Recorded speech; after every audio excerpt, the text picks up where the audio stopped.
Coming up on today's Locked On Senators, it's finally here. It's finally draft week. The Sens brass is in Nashville preparing. The rumor mill is in full swing, and a Pierre-Luc Dubois trade seems imminent. So we beg the question, what does that mean for the potential return for Alex DeBrincat? And it's our final day of our 2023 NHL Draft prospect profiles. Today, we've got Gracyn Sawchyn, Maxim Strbak, and Lenni Hameenaho. The NHL awards are tonight, and yesterday, Erik Karlsson was discussing his potential trade. And would a return in Ottawa make sense? We'll get into that and more. This is the Locked On Senators podcast. It's your team every day. You're Locked On Senators, your daily podcast on the Ottawa Senators. Part of the Locked On Podcast Network. Your team every day.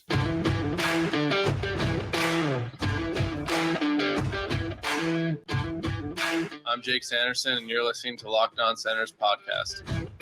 I'm Tim Stützle, and you're listening to the Locked On Senators podcast. Welcome inside episode 828 of the Locked On Senators podcast. I'm Ross Levitan on the outskirts of enemy territory in Winnipeg, Manitoba, alongside Brandon Piller up in the Blue Mountains. Please like and subscribe wherever you download your podcast. We're also available on YouTube, where we had our 5-hour, 24-minute 30-second mock draft uploaded this weekend. The views are already ridiculous. We appreciate everyone who left that popcorn emoji, that little hidden Easter egg at the end of the show. So go check that out if you haven't already, because draft week is here. Today is Monday, June 26th, and Pilsy, I want to start this off with something sad. You see all around the league, NHL legends returning to the front office. Patrick Marleau just announced back in San Jose. We know Jarome Iginla is going to help out Craig Conroy in Calgary. Patrick Sharp went to Philadelphia. And also today, Alex Steen is back with St. Louis. How long am I going to have to wait before we see the announcement that Daniel Alfredsson is returning to the Ottawa Senators? Well, Ross, I think it's going to happen for sure. I think what you'll have to wait for is Michael Andlauer's first kind of official press conference, and I think he's going to bring Alfie out and make the announcement. That's the right way to do it in my mind. So be patient. I'm pretty optimistic that this will happen, as Alfie's made it clear. It already seems like Michael Andlauer is, making the right relationships and connections. He had to sit down with the mayor. He knows about the Alfie situation, so I'm very confident that it will happen. I just want Alfie's expertise helping out with the moves that the Senators are inevitably going to make. Now, one of the moves I think Alfredsson would be completely on board of, and maybe not in terms of salary structure, we'll get into all that, but imagine a world where Daniel Alfredsson's first move is to bring back Erik Karlsson to write that kind of strange part of Sens history. Would be almost poetic when you consider that it was, 15 years ago today, give or take a couple, that Alfredsson went up to the podium and announced the pick in Ottawa that it would be Erik Karlsson joining the team. I just think that would have a little prophecy to it if he were to do that. Yeah, it definitely would. And look, guys, I love the vibes of it. I love the story. I love so much about the idea of bringing back Erik Karlsson. But it's going to be a no for me, dog, when we talk about bringing Karlsson back on this deal. Now, Ross, you tweeted out, your heart says yes, your mind says no, but you don't think that Erik Karlsson has spent his last days as a Senator. I agree with that. I think after this contract is done, which there's 4 more years at $11.5 million, and he's 33 years old, I do believe after this, he'll sign some kind of, and I'm not talking about a one-day contract like a cheap press conference. I'm saying his last year, or maybe even 2, will be as an Ottawa Senator. But for all the people getting the mock trade calculations going, the 50% retained, draft picks flying in and out, 3-team deals, I'm sorry, guys. I am so out on any of those ideas. I'm out. You don't like the deals where Karlsson is 50% retained by San Jose, 25 retained by another team. Ottawa gets him for $4 billion, and they get UC Saros. You don't like those trades? I mean, I like them, but it's you guys know I'm not a fan of mock trades. Not. I don't want to put anyone down. If you have fun doing it and you want to create discussion, that's cool. It's not for me. Yeah, and especially we learned our lesson the hard way when we had to Google every single player that came back in the Erik Karlsson trade 1.0. Well, our first reaction was, what? No Timo Meier? No Thomas Hertl? We thought for sure they're going to be a part of that Karlsson trade. Yeah, I don't even think those players were even discussed. No, Chris Tierney was the NHL forward who came back in that trade. So, hey, speaking of mock trades, though, there is a connection between Pierre-Luc Dubois and Alex DeBrincat. Both are 1 year away from free agency, both seemingly on their way out, as well as looking to get that next payday ASAP.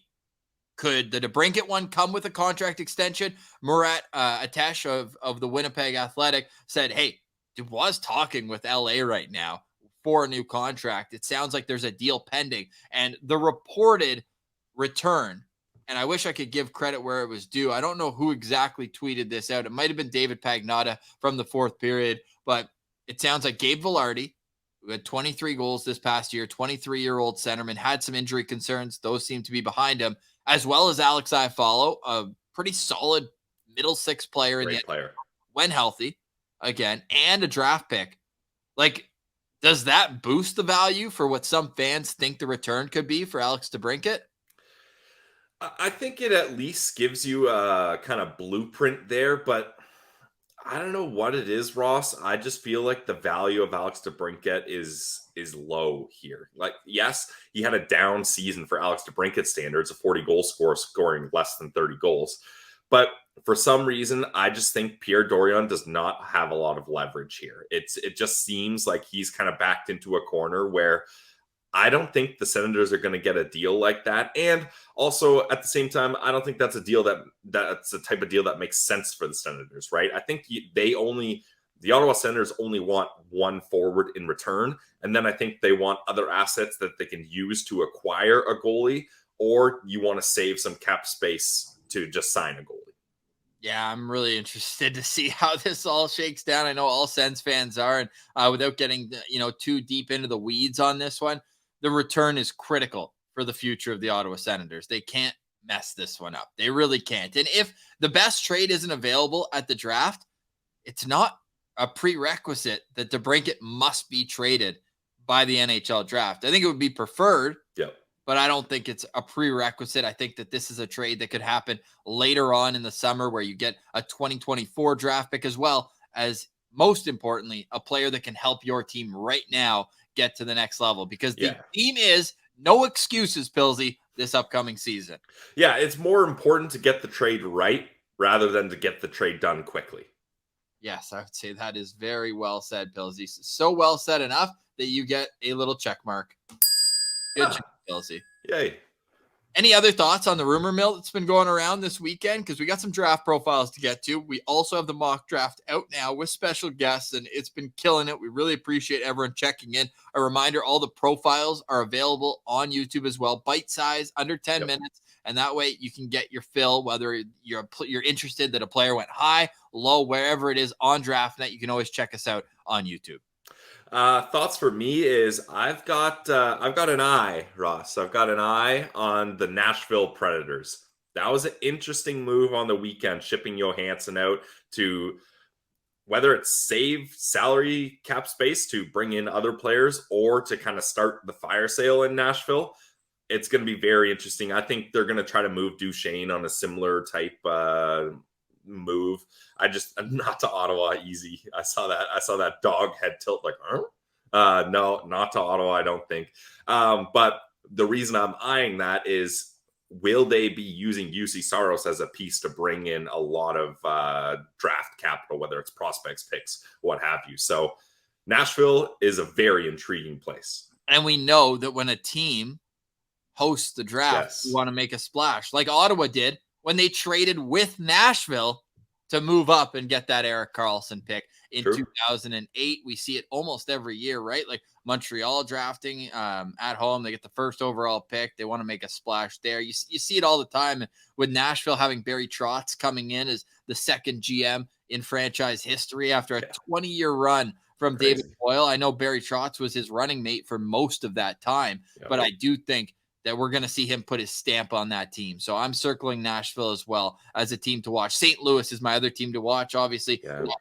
much talked about. I think we got some leakers in the Flyers organization. It feels like every single trade rumor is coming out of Philly, and maybe that's because they have the most players available, but the details of it just seems like there's something getting out there. So Danny Briere might want to get something to plug that one up in a hurry because, well, we've already seen them acquire another first-round pick, but could there be more on the way with a lot of their pieces in play? Sounds like them and St. Louis have a little something going. So I'm going to be watching Philly, St. Louis, Nashville as 3 teams, which ironically, I think 2 of those 3 teams, St. Louis and Nashville, could be interested in Alex DeBrincat. So we'll follow all that as it continues, but it is draft week, and we are ecstatic to wrap up our top 50 NHL profiles next. You're listening to Locked On Senators.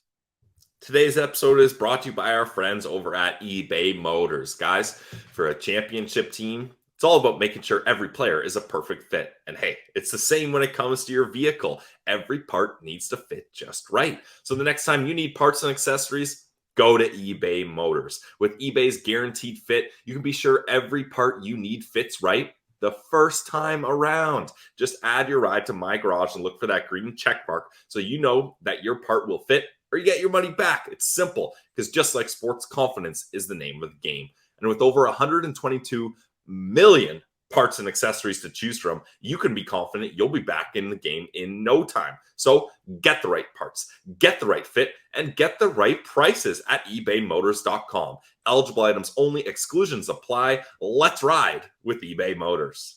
Today's episode is also brought to you by one of our favorite sponsors. It's Farm to Fork Delivery. Go to farm2forkdelivery.ca and taste the farm to fork difference today. What better time to give it a try?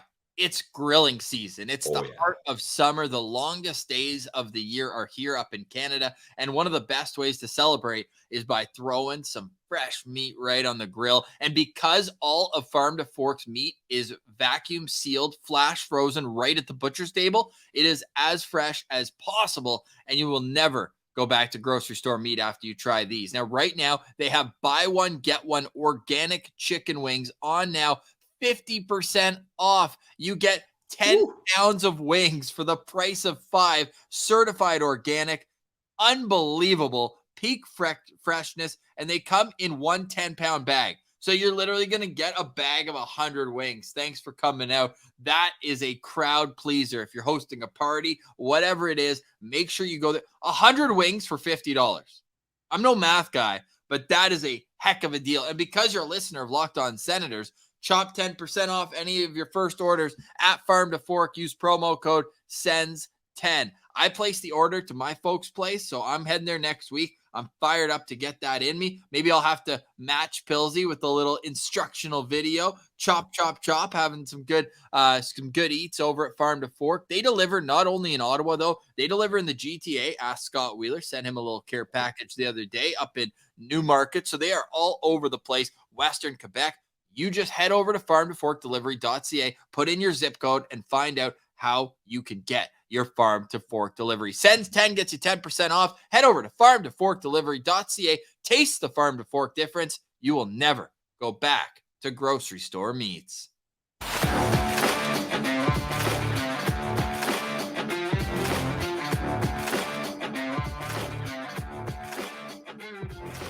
All right, Pilsy. Just want to remind everybody as well that we are your team every day, a part of the Locked On Podcast Network. Shout out to the everydayers out there that join us Monday through Friday.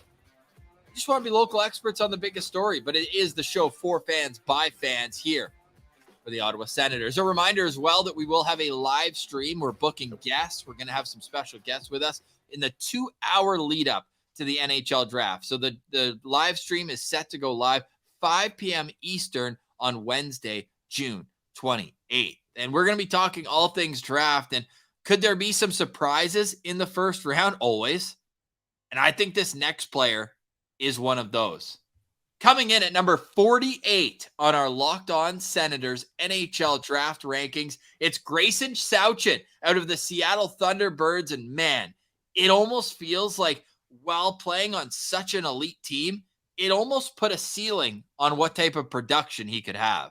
Yeah, and that's what a lot of scouts say about Gracyn Sawchyn, Ross, is that this is a player with a lot of skill, great playmaking ability, but unfortunately, he was caught in a situation where he's playing on one of the most stacked teams in the WHL, and there's no space for him up in the top line, top power play. I think he got a bit of top six time, but for the most part, he was stuck down in that bottom six. And you got to look at this, Ross, and still be impressed with what he was able to do. In 58 games, he had 18 goals, 40 assists, 58 points in 58 games. So a point per game pace for a guy that had limited opportunities. Yeah, and that really just makes you wonder, what's it going to be at the next level? He bet on himself. He was at the U.S. National Team Development Program. He was doing well there. But he's like, no, I'm not going back for my second year of that. I want to go play in the WHL. I want to go play for a competitive team that ended up winning the championship. But he almost kind of turned himself into more of a defensive centerman on that team and did really well doing it. So he's shown that he's a coachable kid. He's a kid that's able to, excel under pressure of playoff hockey and also contribute too. So I was a little shocked when I see some of these rankings and just how high some of the scouts have him, like elite prospects, all the way up at 13th on their list. 13th, get this. The range for Gracyn Sawchyn, it's wild.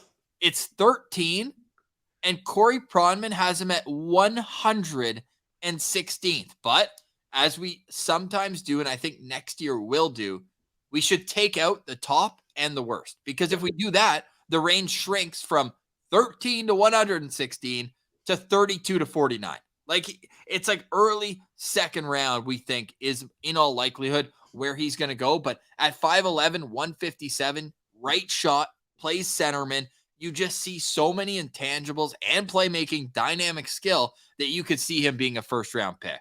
Yeah, Ross, I've got him going in the mid to late 20s. I think he is going to be a first-round draft pick just because,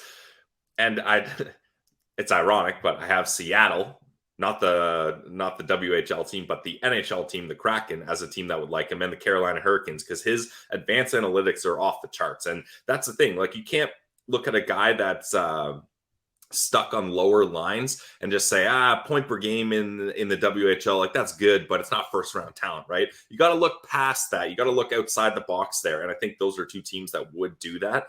Now, there's just so much that he's good at. Like, he's such a creative player. And when I was watching his highlights, Ross, I was just like, that's a kid that looks like he's having fun out there. Now, I know maybe that sounds like kind of a throwaway comment, but that's someone that he has fun playing hockey. He wants to get better. He wants more opportunities. And I think if he gets opportunities, he's going to really reward a team because his play away from the puck is really good too. Like, he has such a high motor and he's always putting pressure on the other team. So honestly, this is one of the more well-rounded prospects that we've looked at, Ross. And I think most of the time when I say that, I'm usually like, he doesn't have one good attribute that I love.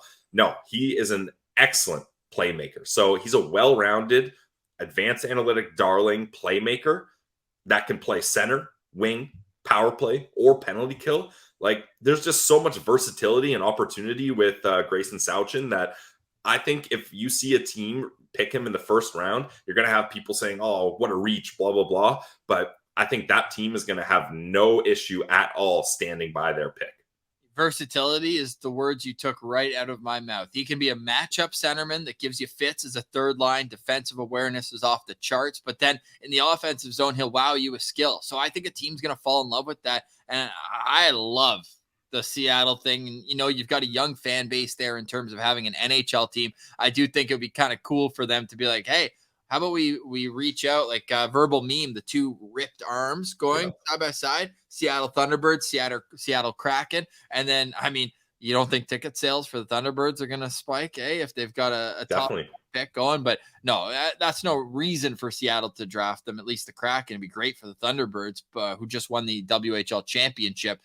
Didn't do so great at the Memorial Cup. That Patty Waugh-led Quebec Rampart team was just unbeatable in that tournament. But yeah, Gracyn Sawchyn, I really think that the sky's the limit. And I'm closer to EP than I am to Prodman on this one, but I still think that there's some better players at 13. But elite hockey IQ, great speed. He's got awesome compete, which I think we kind of like alluded to. When you're that versatile, you have to be a good, like, strong competitor out there and want to be the best. But man, I'd be stoked if somehow the Sens trade up to get a mid-first round pick. This guy would be high on my list to get into the organization. I think he's a guy that makes everyone around him better, which is great quality to get in a young player. Yeah, and I mean, if I'm going to spin zone this situation, Ross, I'll kind of piggyback off what you said. Like, if he was a top 6 guy in Seattle, he's probably not focusing on the defensive side of his game, right? He's just putting up points, setting up his teammates, and it's all offense, right? But since he was put on lower lines, he had to be like, okay, I got to find a B game. I got to find ways that I can be effective in less minutes or with less talented players. So it's made him kind of have to go outside of his comfort zone, if you will, and he's had to work on different parts of his game. So I'm going to spin zone that as a positive. I've got Gracyn Sawchyn as a 4-star player, Ross. I like him a lot. And although I don't think a team will draft him in the first round, I think if he ends up going late first, early second, that's a great spot for him. Yeah, I think that'd be a home run. He's a 4.5-star guy. I'm super Nice. excited about what he can bring potentially. And I see breakout potential there for him as well, right? Brad Lambert in all likelihood moving on to pros, Colton Dack moving on to pros. So that's going to open up an opportunity for Sawchyn next year to be the guy in Seattle. Use what he learned as a defensive-minded centerman in that lower spot in the lineup and just explode offensively. Or at least, Ross, he could be the setup guy for Braden Yager, which is a great spot to be. No doubt. So I think that you're looking at a very solid team in Seattle that's going to have a top-line centerman in Sawchyn that's going to really impress scouts for next year. And I'm excited to see what's next for Sawchyn. Now, no points in the Memorial Cup and only one game where he had points even in the WHL finals. But again, take it with a grain of salt. This guy's been a point producer at every single level. A reminder, it was his rookie year in the WHL, 58 points in 58 games. I think he did quite all right. And next year, look for him to explode offensively. That's Gracyn Sawchyn coming in at number 48 on our Locked On Senators rankings. For more rankings and profiles, head over to YouTube, Locked On Senators, part of the Locked On Podcast Network, your team every day. All right, coming up next, we are going to wrap up our rankings with picks number 49 and 50 on our list. That's next. You're listening to Locked On Senators.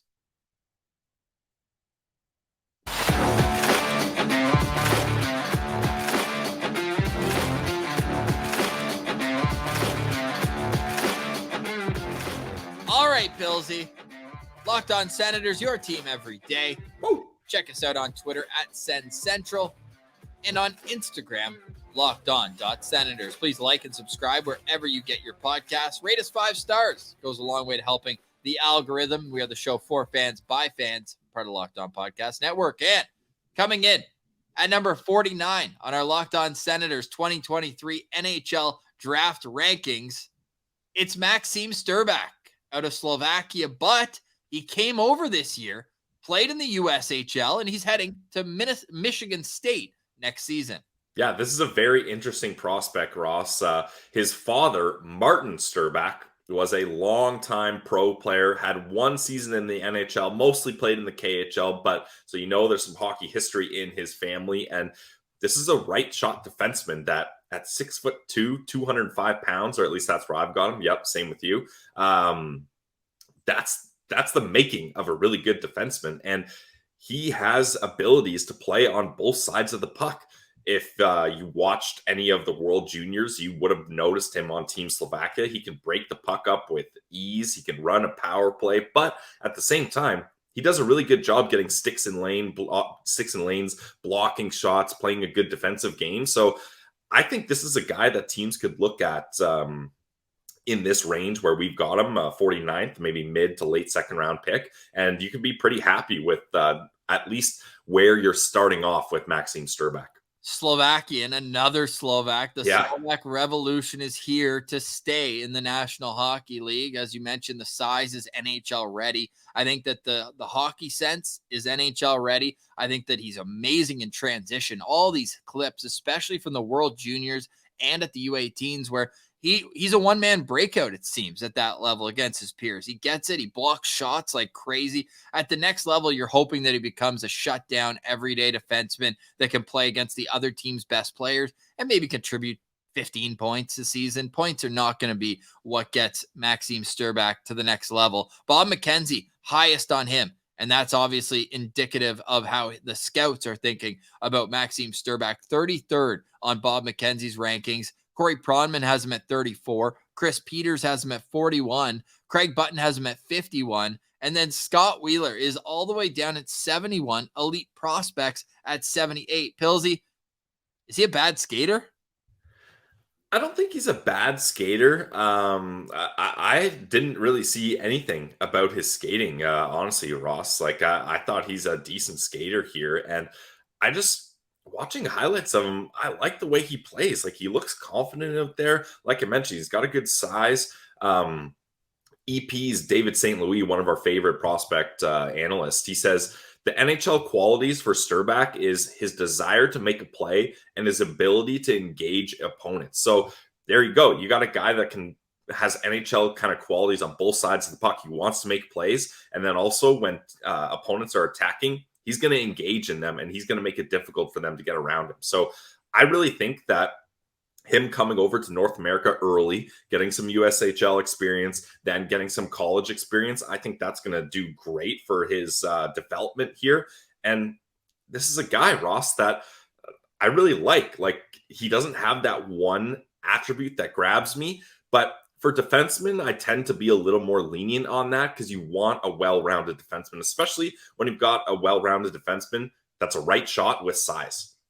A lot of people mentioning the off-ice qualities as well. Seems like he's got a ton of leadership, and he was also the captain of Slovakia at the under-18s this past year, and contributed as a member of the World Junior team as well. Probably a little more offense than you'd expect. 3 points in 5 games while playing on a pretty loaded Slovak blue line that had Seaman Nemec, second overall pick from last year, on the right side as well. So he was able to kind of pick up and be a solid everyday player, and I think that Michigan State's a great spot for him. Just let him, be there for a couple of years, slow and steady, wins the race, especially when you're developing stay-at-home defensemen. There's no need to rush, but he just seems like the prototypical second-round pick where there's a ton of upside in terms of projectability, in terms of being a shutdown guy, but maybe there's not that excitement, that wow factor that would get him into the first round, where he's not going to be a top line defenseman, I don't think, unless he's playing with, those offensively gifted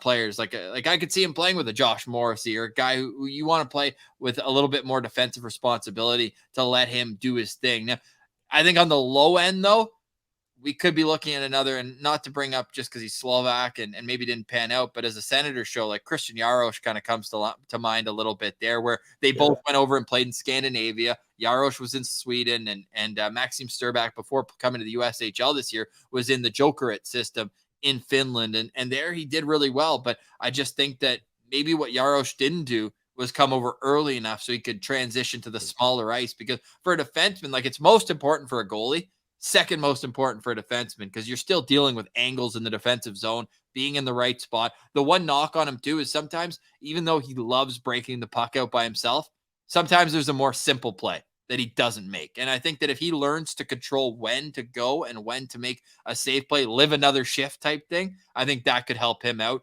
to his next level.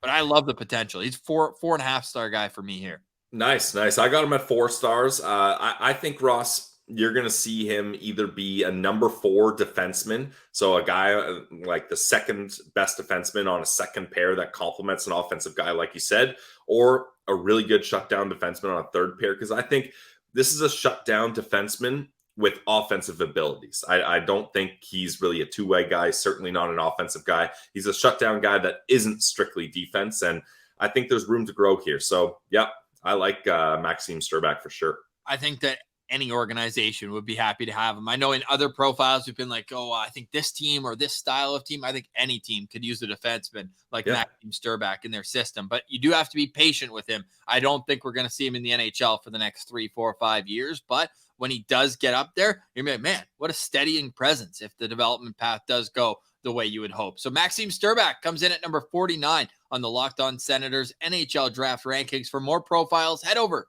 the Locked On Senators on YouTube, each individually vacuum sealed for you to use right when your team takes any player in the top 50.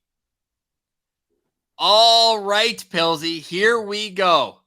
The ultimate, the final. This is it.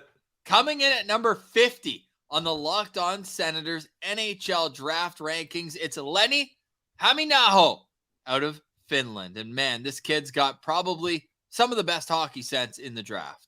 Great job nailing that pronunciation. Lenni Hameenaho. Yes, it is wild how much pro experience this guy has. Like, you look at the games played, 51 games played in Liga, zero, zilch games played in the U20 or any other league like that. He was strictly a Liga player. And now maybe you're thinking like I was, okay, well, there's probably nights he's playing 3, 4, 5 minutes, and maybe he mixes in 10 minutes or so. Not at all. He was consistently playing in the teens in minutes, and he averaged 16 minutes a night in Liga. So when you're looking at players playing in, Liga, SHL, KHL, any of those pro leagues over in Europe, this is incredible that he was able to maintain that pace and that he had the trust from his coaches, Ross, especially because it's not like he has that pro frame at 6 feet, 173 pounds. Like,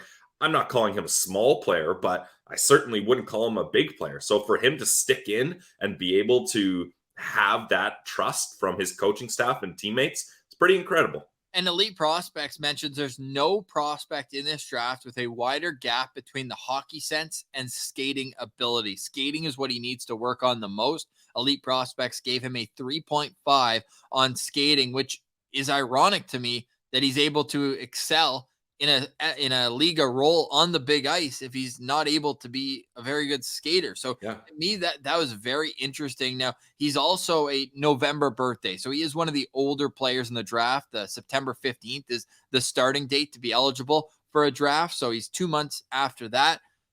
And I think he's gonna, like, I don't want to say it because obviously this guy's a much better actual skater, but I think he can aspire to be like a Victor Arvidsson type where you're, maybe a little bit undersized, but they're just so smart making little plays in the offensive zone and being able to be a solid defensive contributor in the prime of their careers as well. And I wouldn't be surprised if we see him over in the NHL in the next 3 years. Maybe that's not a hot take. It's not like I think he's going to come over right away and be that guy. But if I'm an NHL team, maybe one more year in Liga, but I'd want to get him into North America as soon as possible because, like you said, he's already got the games, already got the experience over there. I think it's time to say, hey, if you want to be an NHLer, let's get you over here because the IQ is great. And Elite Prospects also calls him a tactician.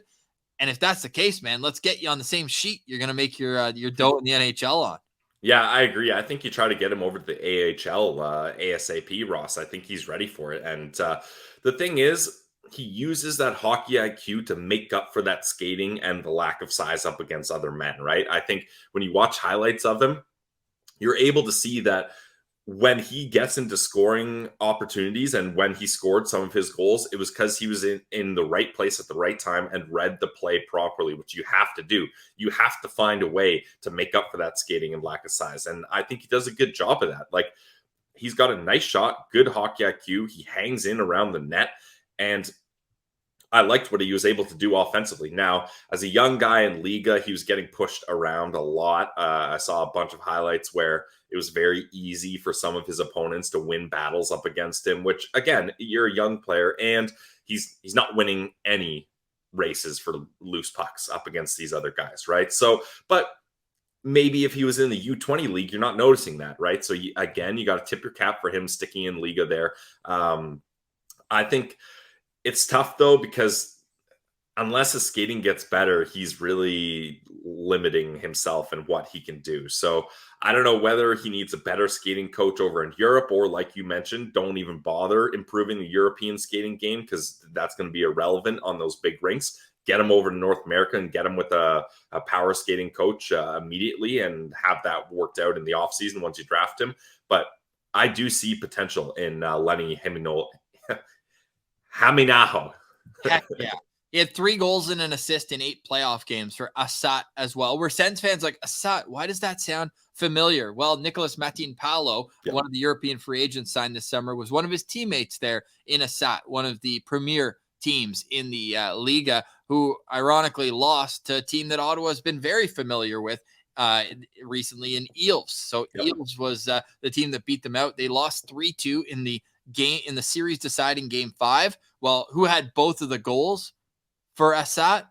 Hameenaho. So he's a big game player, comes to play, and I'd be excited if my team drafted him around 40 or later. Well, I'll just pull up his card again because I didn't get to his rankings here.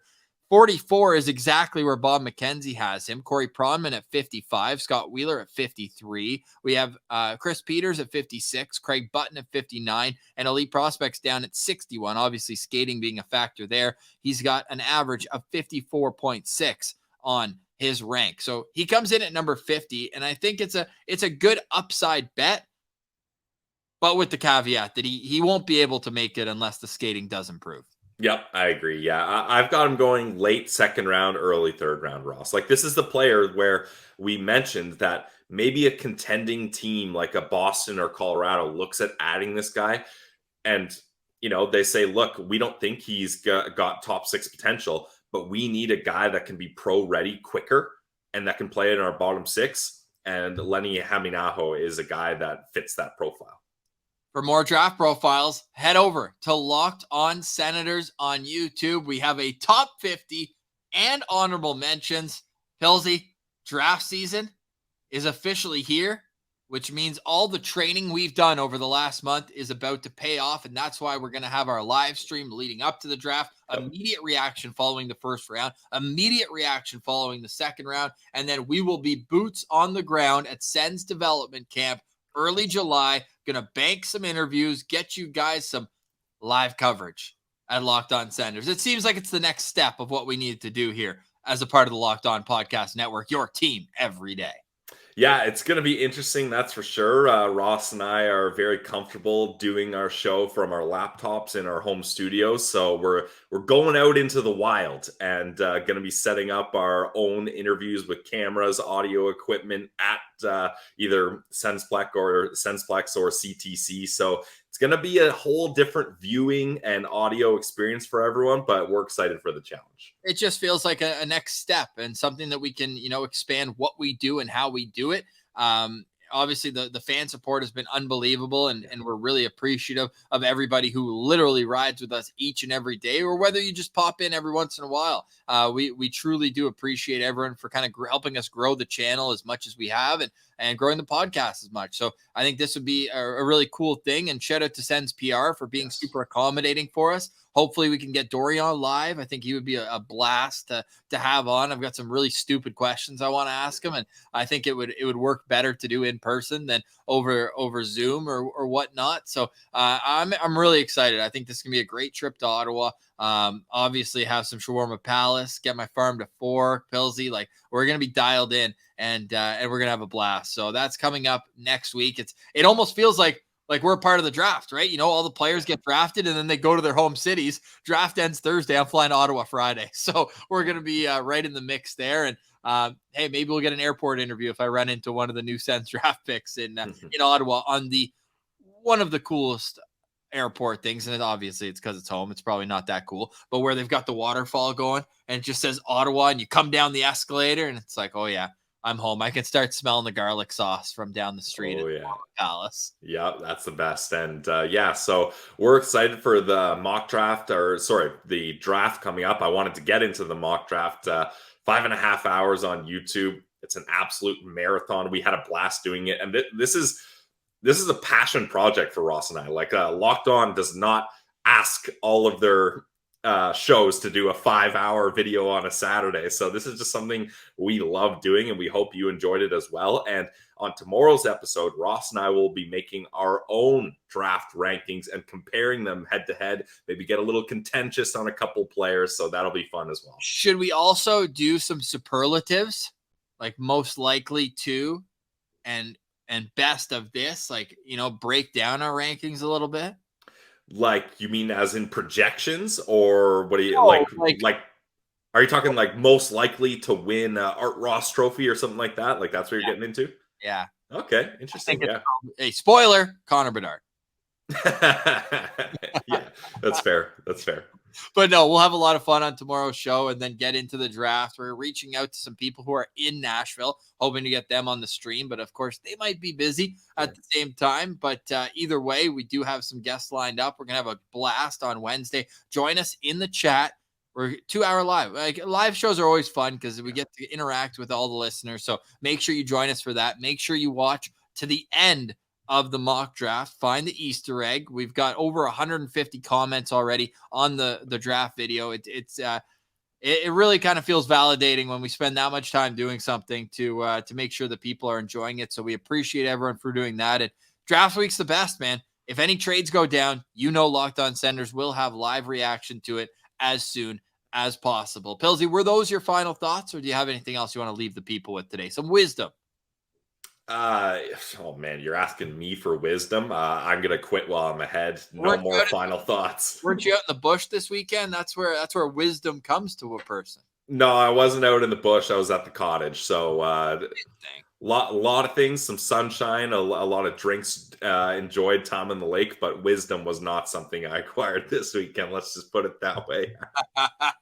All right. For today, we say goodbye. For Brandon Piller, I'm Ross Levitan. This has been the Locked On Senators podcast, your team every day.